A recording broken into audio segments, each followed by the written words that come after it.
అందరికీ నమస్తే అండి. ముందుగా మన ఛానల్‌ని ఎవరైనా కొత్తగా చూస్తున్నట్టయితే ఒక సబ్స్క్రైబ్ అయితే చేసేసేయండి. ఇక్కడైతే నేను వాషింగ్ మిషన్‌కి యూజ్ చేసే లిక్విడ్ బాటిల్ ఉంటుంది కదా! సో, లిక్విడ్ అయిపోయిన తర్వాత ఆ బాటిల్స్ అనేది మనము 2 మంత్స్‌కి అయినా లేదా 1 మంత్‌కి ఒకసారి బాటిల్ అనేది ఖాళీ అయిపోయిన తర్వాత పడేస్తూ ఉంటాం కదా! సో, అలా పడేయకుండా వాటితోటి నేను ఇవాళ టిష్యూ పేపర్ హోల్డర్ అయితే రెడీ చేశాను. ముందుగా మనకు కావాల్సిన ఇమేజ్‌ని ఇలా లిక్విడ్ బాటిల్ మీద డ్రా చేసుకుంటున్నాం. డ్రా చేసుకున్న దాన్ని మనము కటింగ్ అనేది చేసుకోవాలి. సో, మీకు డ్రాయింగ్ రాకపోతే ట్రేస్ పేపర్ ఉంటుంది కదా, ట్రేస్ పేపర్ తీసుకొని పిల్లలది డ్రాయింగ్ బుక్ నుంచి మీకు కావాల్సిన ఇమేజ్ సెలెక్ట్ చేసుకొని దాన్ని ట్రేస్ చేసి ఈ విధంగా డ్రా చేసేసి మీరు కటింగ్ అనేది చేసుకోవచ్చు. సో కటింగ్ చేసేటప్పుడు బీ కేర్ఫుల్ గా ఉండండి. సో నా దగ్గర బిగ్ కటర్ ఉండటం వల్ల ఈ టిష్యూ హోల్డర్ ని కట్ చేసేటప్పుడు పెద్ద ప్రాబ్లమే అయ్యింది. సో ఇక్కడ చూస్తున్నారు కదా, మన కట్టర్ బ్లేడ్ అనేది చాలా డెలికేటెడ్గా ఉంటుంది. కర్వ్స్ దగ్గర మనము దాన్ని ఎటుపక్క కంటే అటుపక్క బెండ్ చేయలేము.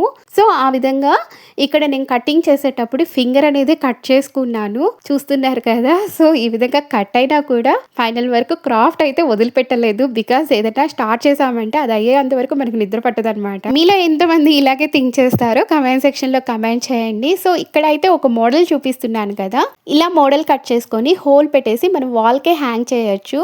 అలా వాల్కి హ్యాంగ్ చేయటం ఇష్టం లేకపోతే జస్ట్ దీన్ని సింపుల్గా ఫినిషింగ్ ఇచ్చేసి ఫ్రిడ్జ్ మీద అయినా లేదా టేబుల్ మీద అయినా లేదా కిచెన్ టేబుల్స్ మీద అయినా కూడా మనము జస్ట్ అలా అరేంజ్ చేసుకోవచ్చు. లేదు ఇంకా మంచిగా డెకరేషన్ ఇచ్చేసి డెకరేటివ్ పీస్గా కూడా మనం యూజ్ చేసుకోవచ్చు. ఓన్లీ టిష్యూ పేపర్ హోల్డరే కాదు, దీన్ని డెకరేటివ్ పీస్గా కూడా మనము షోకేస్లో అరేంజ్ చేసుకోవచ్చు. ఫైనల్గా అయితే మనం ఏదైతే డిజైన్ డ్రా చేస్తున్నామో ఆ డిజైన్కి మనము ట్రెడిషనల్ లుక్ తీసుకురావడం కోసం బ్రైట్ కలర్స్ అయితే అప్లై చేస్తున్నాము.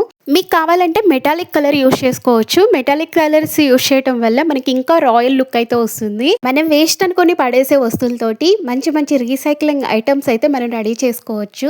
మీ ఇంటికి వేస్ట్ మెటీరియల్స్తో ఎలాంటి క్రాఫ్ట్ వీడియోస్ కావాలో కమెంట్ సెక్షన్లో కమెంట్ చేయండి. మీకు రిలేటెడ్ వీడియోస్ అనేది నేను అప్లోడ్ చేస్తాను. ఇక్కడైతే బ్లాక్ కలర్ తీసుకొని ఇలా అవుట్లైన్స్ అనేది ఇస్తున్నాను అనమాట. ఇలా అవుట్లైన్ ఇవ్వటం వల్ల మనం డ్రా చేసిన ఇమేజ్ పర్ఫెక్ట్గా కనిపిస్తుంది అండ్ మనకు చూడడానికి కూడా ఎంతో బ్యూటిఫుల్ లుక్ అయితే ఉంటుంది. అండ్ ఎలిఫెంట్ బేస్ కింద మనకి ఏదైతే వైట్ కలర్ కనిపిస్తుంది కదా అక్కడ బ్లూ కలర్ అప్లై చేశాను అండ్ బ్యాక్ సైడ్ కూడా ఇలాగే బ్లూ కలర్ అప్లై చేసేసాను.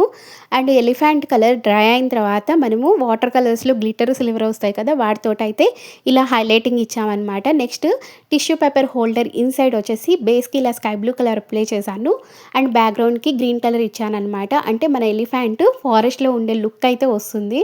చూస్తున్నారు కదా, ఫైనల్గా అయితే మన టిష్యూ పేపర్ హోల్డర్ ఈ విధంగా రెడీ అయింది. సో కలర్ అంతా డ్రై అయిన తర్వాత ఇలా టిష్యూ పేపర్స్ పెట్టేశాను అనమాట. సో ఫైనల్గా చూస్తున్నారు కదా మన టిష్యూ పేపర్ హోల్డర్ ఏ విధంగా ఉందో. లో బడ్జెట్ కాస్ట్లో మనం ఎంత మంచిగా ప్రిపేర్ చేసుకున్నామో మీరు ఒకసారి ట్రై చేసేసేయండి మీకు నచ్చిన ఇమేజెస్ తోటి. సో ఫైనల్గా క్రాఫ్ట్ నచ్చినట్టయితే ఒక లైక్ ఇచ్చేసి సబ్స్క్రైబ్ చేయండి. అలాగే మీకు నచ్చిన వాళ్ళకి షేర్ చేయండి.